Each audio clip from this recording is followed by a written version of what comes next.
Muito boa noite, bom dia, boa tarde, a hora que você estiver assistindo esse vídeo com a gente. Sejam muito bem-vindos a mais uma edição do Falando do Axé Umbanda, nosso periódico de entrevistas com grandes companheiros, com grandes irmãos, com grandes amigos, com baluartes, com mestres da nossa religião. Hoje a gente está aqui com uma pessoa maravilhosa, meu amigo, meu irmão, um grande mestre, mais um daqueles que são unanimidade, né? São pessoas que a gente tem esse contato e logo se encanta e vai trazer muita informação, um papo maravilhoso.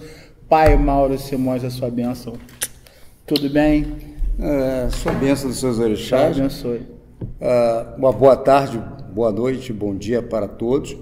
E é para mim muito gratificante estar aqui participando dessa entrevista, desse programa.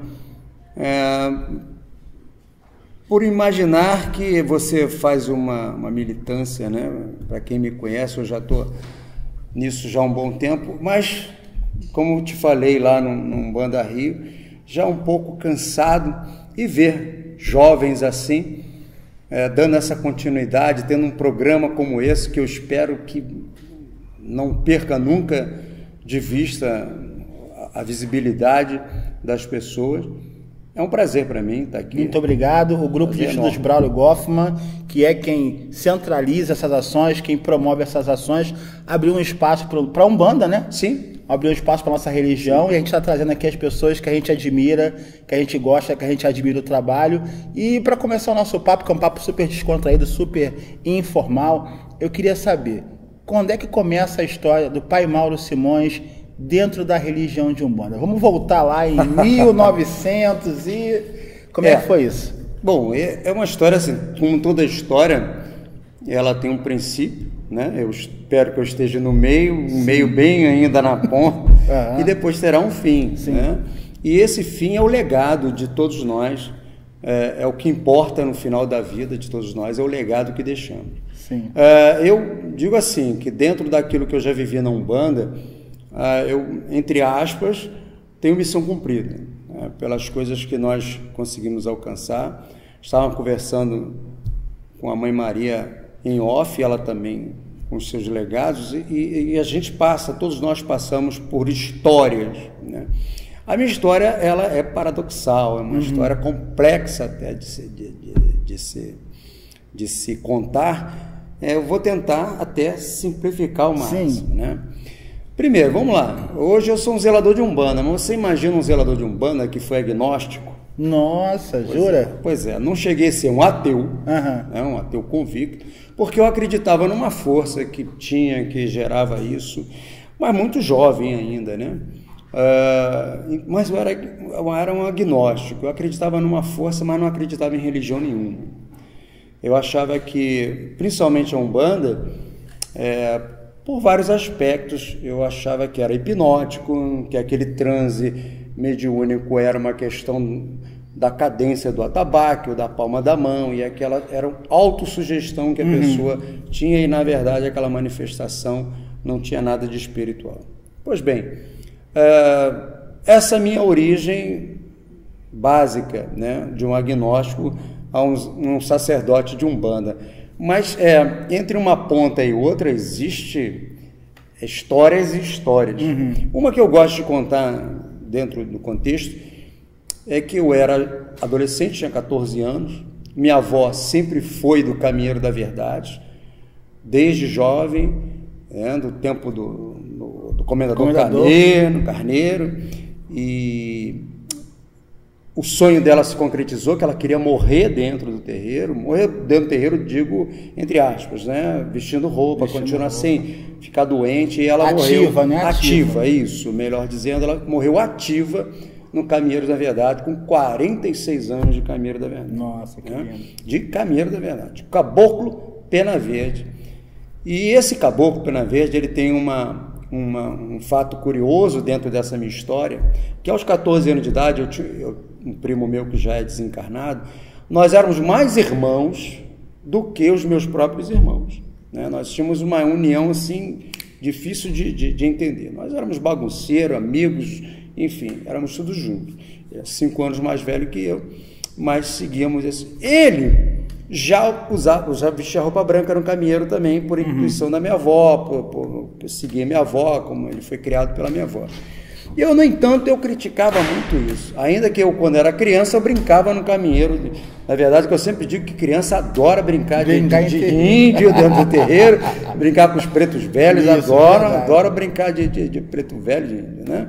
Aí existe até uma passagem muito interessante no Caminheiro da Verdade, que se houver um tempo eu até posso contar. Então, o que acontece? Houve um dia, antigamente era diferente de hoje, o tratado de Umbanda.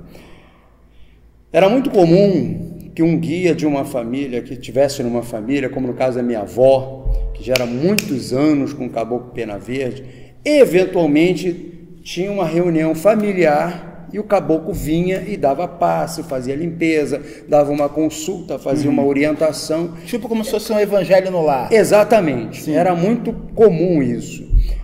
Até porque hoje isso se torna um pouco não colocável devido ao pai Google aí criando uma série de regras, de feiticeiros, de pais de santo, mãe de santo, né? Verdade. Então, nós estamos vendo aí o Google gerando coisas muito Esse boas. É um assunto que eu vou chamar o senhor para falar sobre ele. Vamos lá. Então, o que acontece? Uma dessas sessões, eu me lembro bem, foi muito marcante, o Caboclo Pena Verde virou e falou assim, dessa geração em vida, apenas 2 irão seguir o caminho da Umbanda. E terão suas terras. São terreiros, né?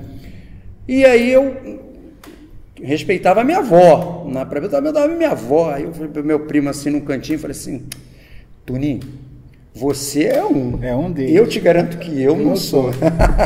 Então você vê como é que é muito interessante. Já havia uma história escrita, na verdade. Né? A minha história não fui eu que escrevi. Hoje eu percebo isso, quando uma entidade vem e fala uma coisa, e o que aconteceu de fato, ninguém na minha família, naquela geração, as novas gerações não, tem gente do santo, tal, de nação, de Umbanda, mas aquela geração que estava em vida, ninguém foi para Umbanda de fato, e se concretizou que eu um dia vim ser zelador de Umbanda e meu primo tinha sua própria casa e eu tenho a minha própria casa. Então assim, você veja que é uma coisa que já estava escrito. Né? Então, a minha história já estava escrita. Como eu ia permear essa história, lógico que isso depende da gente. Sim, lógico. Né? As histórias que nós vivemos, o legado que iremos deixar, vai depender de nós. Né? Se vamos escrever uma história em preto e branco, se vamos escrever uma história em colorido. Né? Então, assim, a princípio, comecei assim. Aí depois, passei um tempo... Continuei agnóstico, né, não acreditando em nada, mesmo isso não foi isso.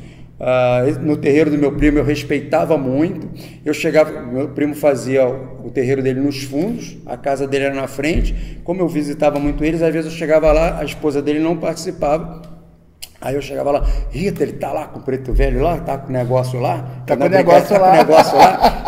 Ela tá dando, vamos tomar um negócio aqui, depois eu falo com ele. E eu sentado lá, daqui a pouco vinha um cambono, o velho quer falar contigo. Falei, comigo? Ele veio aqui no banheiro, porque eles usavam o banheiro da casa. Ele veio aqui no banheiro, sabe que eu tô aqui? Ele, não, você não viu nada não. Aí eu ia lá, mas com aquele negócio, eu sei que aquela paciência dos guias, paciência dos velhos, foi uma coisa assim muito importante na minha vida. Porque eu sou uma pessoa extremamente racional, muito lógica, e querer me forçar a adentrar na Umbanda, entrar na Umbanda de forma agressiva, ou de forma de doença, ou de uma forma de uma necessidade, uma ameaça, eu bateria a pé e não entraria. Então eu sou muito grato aos meus guias, os guias todos envolvidos nessa paciente história, familiar, a sua avó, essa herança, o Caboclo Pena Verde, toda a história, eles são os grandes personagens dessa história, não sou eu. De me levarem no bico, por assim dizer, me levarem na conversa, foram me levando, enfim, é uma história muito longa que a gente tem que contar, não muito prolongado, para não ficar até mesmo uma coisa... porque uma coisa que a gente conversa muito, né, nos nossos bastidores, é que infelizmente a Umbanda hoje ela está perdendo a sua referência de raiz. Sim. Né? E aí o senhor fala aqui casas e pessoas e momentos que nos remetem à nossa essência, à nossa raiz. O Comendador João Carneiro, sim, o Caminheiros da Verdade, a sua avó, o Caboclo Pena Verde, o seu primo, que abriram as portas, exatamente, ou de alguma forma permearam a sua chegada na Umbanda. Ou seja, a sua raiz de fato é essa, sim, né? É onde se construiu a sua história para que o senhor hoje seja o zelador tão respeitado que o senhor é hoje, né? E como é que o senhor entende essa transição do momento que o senhor deixa de ser agnóstico para que esse contato espiritual comece a acontecer e os guias comecem a fazer parte da sua vida? Como é que foi isso? Essa transição ela se deu, curiosamente, justamente por eu não conhecer a Umbanda no caminho convencional. O professor Fernandes Portugal, um babalavô Portugal, que é um querido amigo, uma sapiência incrível, antropólogo, ele é fascinante. Foi ele que eu, como fotógrafo também que fui, hoje sou, mas não faço tanto, não estou muito mais nessa área, nessa profissão, mas eu fotografava. Eu era o único que tinha permissão de fotografar lá, porque ele dizia, você é a pessoa que respeita o espaço. E ele me botou como o único fotógrafo dentro daquela casa, ali no Estácio. E aí ficamos amigos, uma coisa foi, e amigo. Mas eu ainda estava meio... Ainda oferecendo alguma resistência. Estava alguma resistência, mas já tinha lido alguma coisa de espiritismo, através de A, de B, de C. Aquela coisa já não estava muito tão endurecida na minha cabeça. Mas foi quando ele me mostrou que a Umbanda é muito mais do que essa... Eu conheci a Umbanda como magia terapêutica. Então essa Umbanda, que é diferente daquela que a gente vê pela porta do terreiro, eu aprendi sobre essa magia terapêutica que é a Umbanda, ou seja, a ciência oculta. E o Fernando de Portugal, por ter muito conhecimento, conseguiu me passar alguma coisa. Quando ele me deu um toque nesse sentido, que eu aprendi algumas coisas ali, até mesmo uma coisa intuitiva que ele me passou, que ele falou algumas coisas para mim sobre esse aspecto de eu ter coroa de zeladoria. Aquilo ali foi como se fosse um flash na minha vida, assim, pau!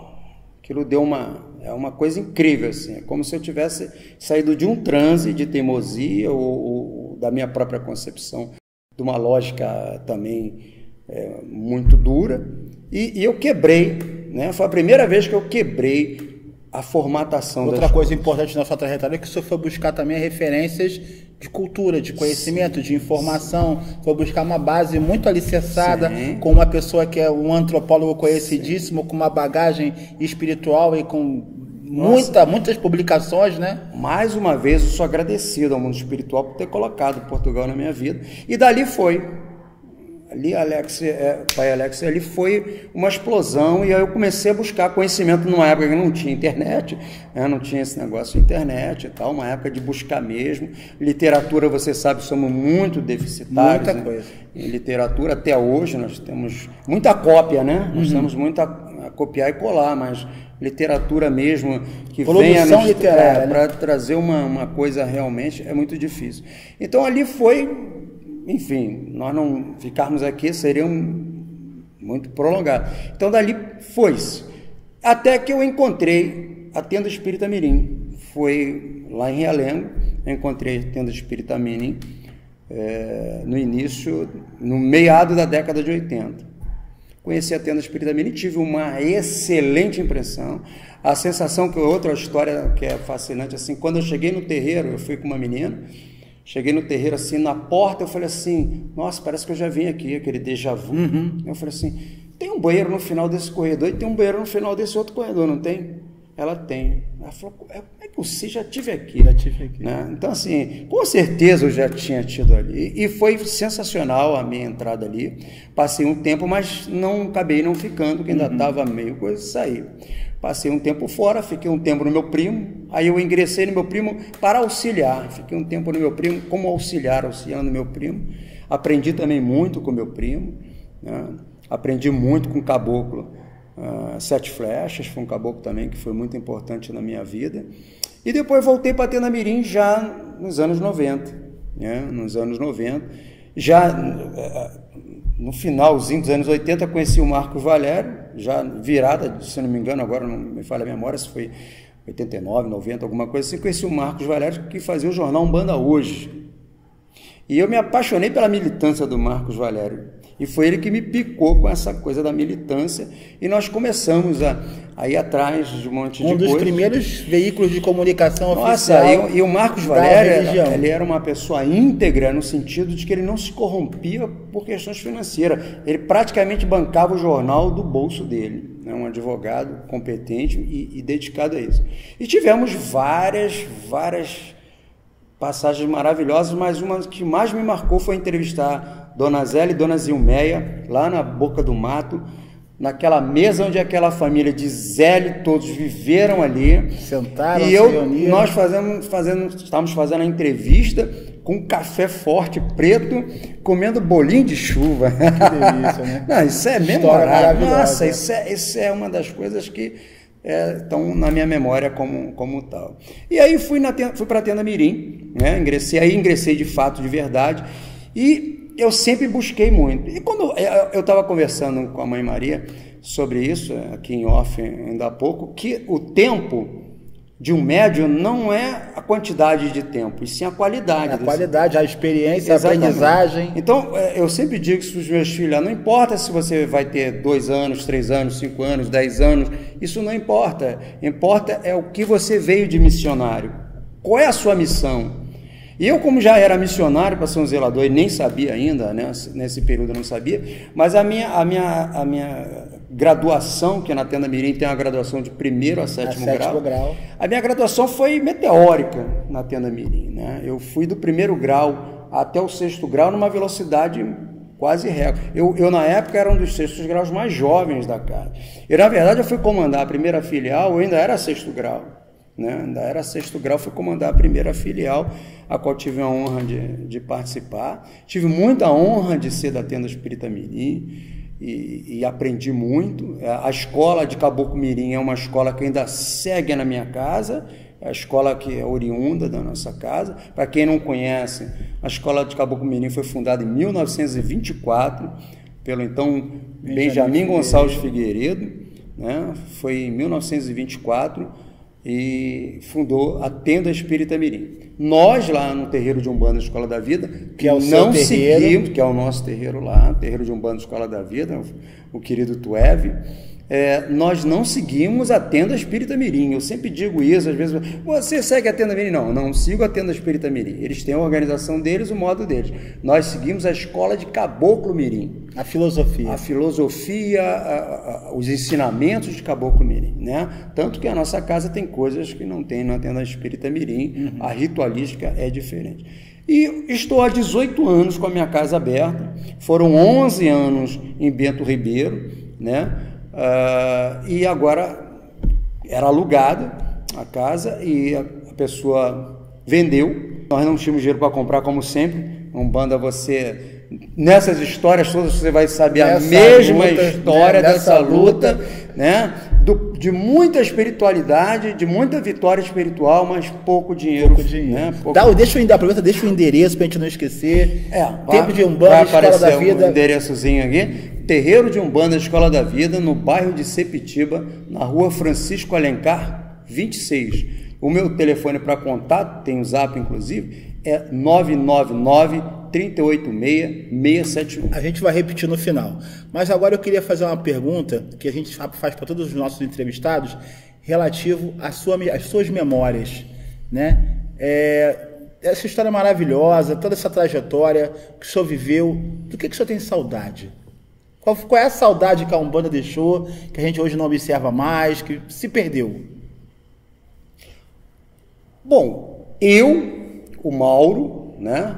Eu tenho um pouco da saudade de uma certa inocência no início de militância. Porque eu tinha aquele fogo, tinha aquela paixão, a qual, infelizmente, o próprio meio, por vaidades, foram me tirando. Então, eu tenho saudade disso. Desse quesito. Agora, o que eu sinto saudade da Umbanda do tempo que eu comecei é o aprendizado em Congá. É a paciência de você aprender. você aprender com os guias. Eu era chato, muito chato. Eu ficava no ouvido das entidades, assim, gente, peraí, agora não. Eu adorava cambonar, eu ia cambonar para perguntar. E é assim que tem que se aprender em terreiro.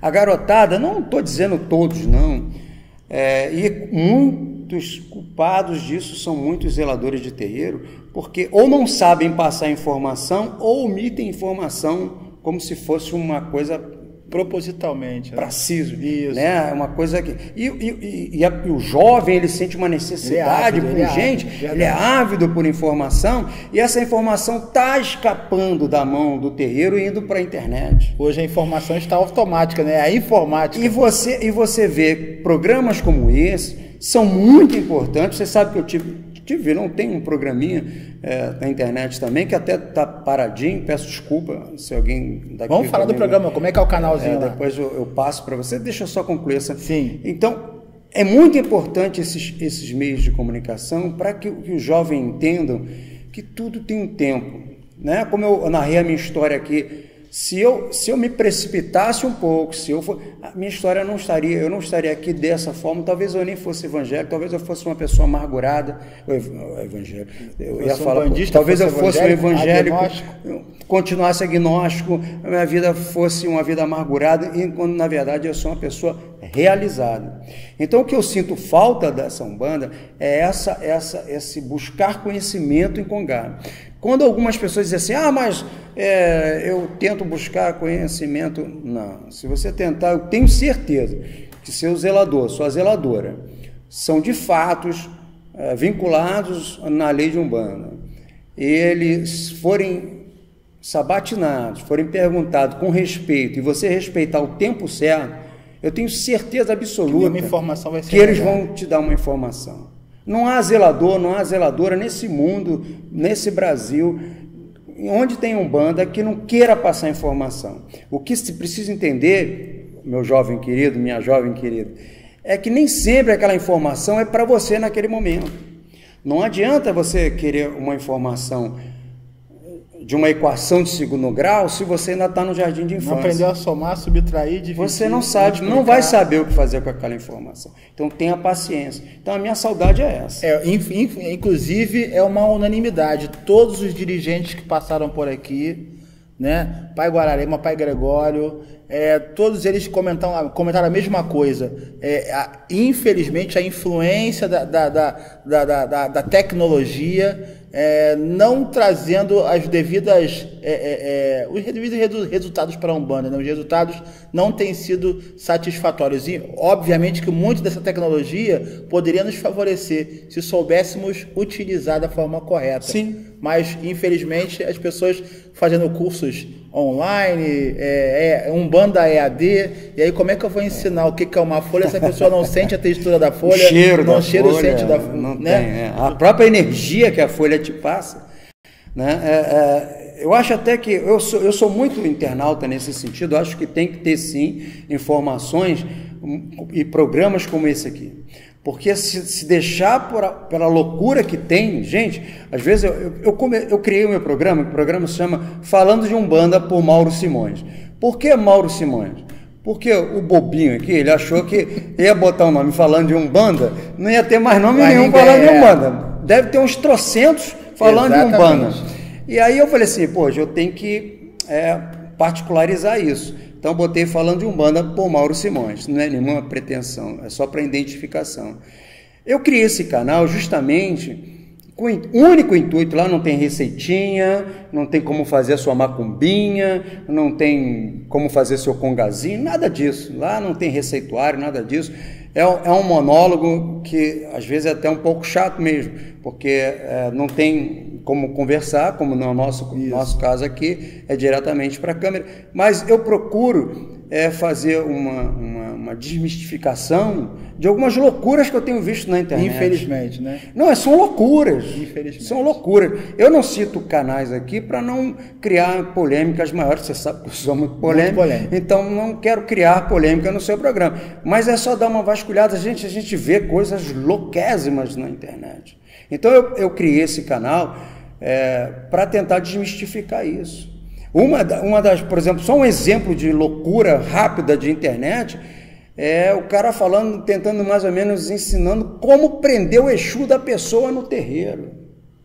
Pelo amor de Deus, se tiver um pai de santo aí que consiga prender um Exu, cara, pelo amor de Deus, entra, não faz isso. Pai Mauro, como é que a gente consegue consertar isso, né? E aí agora a mensagem, a pergunta que complementa essa: o que o senhor espera da Umbanda para daqui a 5, 10, 15 anos?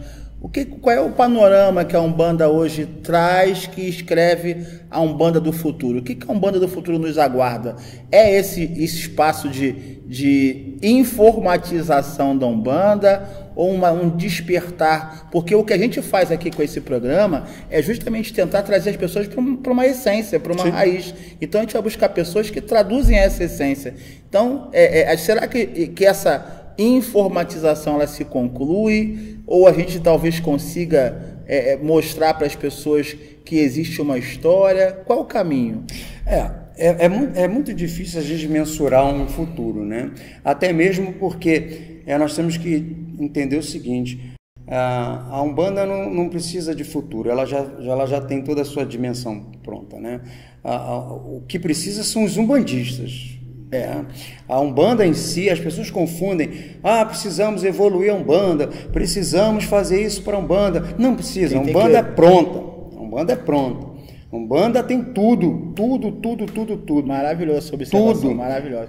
Quem precisa evoluir são os umbandistas. O que precisa evoluir somos nós umbandistas. Né? É essa a essência que eu digo assim, é a mesma coisa a lei de Umbanda. Eu sempre disse que existe a lei na Umbanda. A lei na Umbanda são os nossos rituais. É aquilo que o homem coloca. E a lei da Umbanda, essa é do espiritual. A lei na Umbanda somos nós aqui, podemos mudar, modificar, fazer esse futuro. Mas a lei da Umbanda, essa, meu amigo, vem do espiritual. Né? A gente tem 95% de intuição, que é a mediunidade, e 5% de transpiração, que é ser um cavalo. Então, mensurar um futuro é muito difícil. Mas eu posso te dizer uma coisa assim que era um passado que hoje é um futuro. Meio louco isso, mas não é não. Você é culpado disso. Por quê? Há um tempo atrás, eu estava comentando com a minha esposa, não muito longe atrás, eu estava comentando com ela, poxa, eu briguei pelo movimento umbandista, não pela Umbanda, que a Umbanda não precisa de guerreiros para isso, e sim o seu movimento. E eu falei assim, nossa, continua a mesma coisa, é muita vaidade, é muito palco, muito isso, muito aquilo, é sempre... Né? Mas você vê que está se acabando aqueles que vão lá pegar a bandeira e tal. E lógico, a idade vai chegando, você vai cansando. É tanta paulada que eu já tomei que você vai cansando. Aí eu encontro você.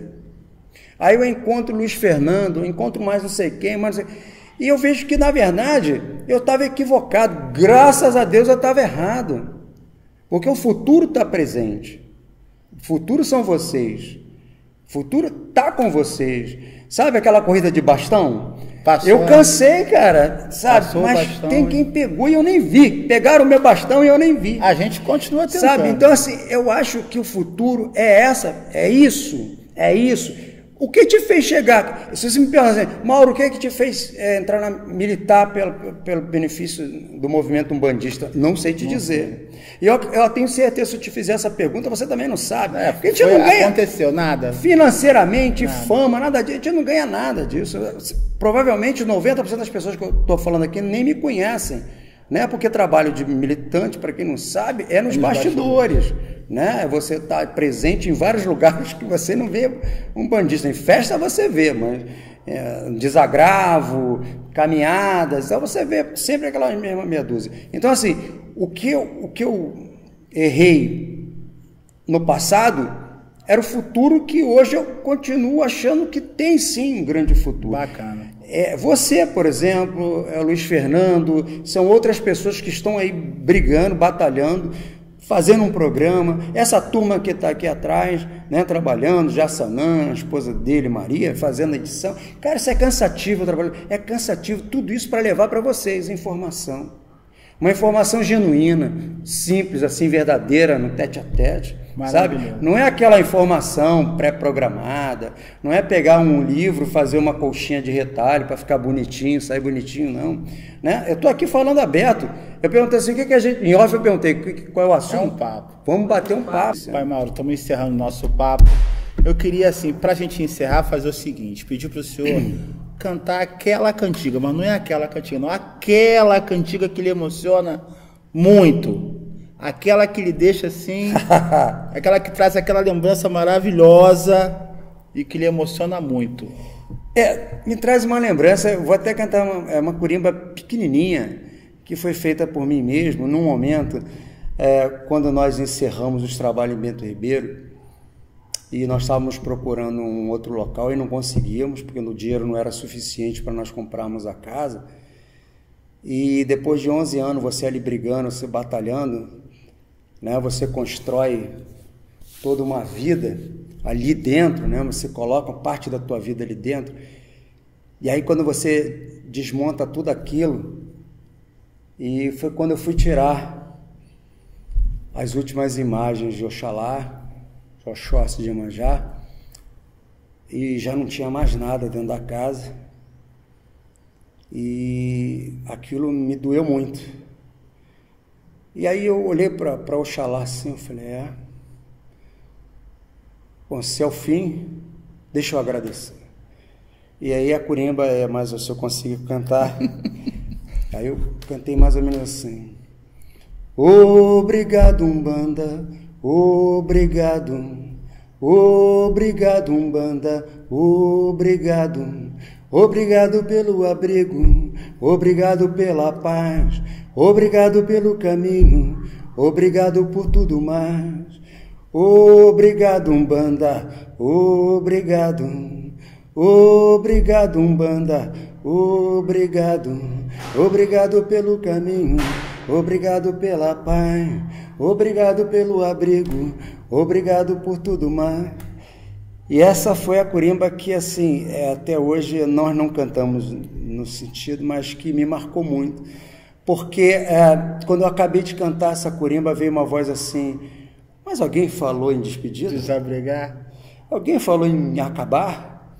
E eu peguei aquelas imagens, levei para minha casa e liguei para meus filhos todos: o terreiro não vai acabar não, o terreiro não vai acabar não, pode ter certeza. E em nenhum momento um guia meu falou assim: vamos encerrar, vamos acabar. Eles terminaram a última sessão em Bento Ribeiro e começaram em Septia como se nada tivesse acontecido. Muito obrigado, Pai Mauro. Eu que agradeço a sua bênção. A bênção dos seus orixás. Muito obrigado. E agradeço ao Senhor a oportunidade. Que leve a mensagem a todos os médios do terreiro de Umbanda Escola da Vida, pela nossa gratidão, nosso reconhecimento, nossa admiração a todos. E pedir a todos que compartilhem, curtam, comentem as publicações do Falando de Axé Umbanda. Clique aí, tem um sininho. Sim. Aí no canal do YouTube, clique, se inscreva, compartilhe, curta o nosso canal e divulgue, né, a entrevista com o nosso grande querido Pai Mauro, para que todo mundo possa ter acesso a essa história maravilhosa. Gente, até a próxima. Falando de Axé Umbanda, uma iniciativa do Grupo de Estudos Braulio Goffman. Para todos vocês aí, um grande abraço. Saravá fraterno. Saravá. Obrigado. Valeu. Obrigado, Umbanda. Obrigado, obrigado, Umbanda, obrigado, obrigado pelo abrigo, obrigado pela paz, obrigado pelo caminho, obrigado por tudo mais. Obrigado, Umbanda, obrigado.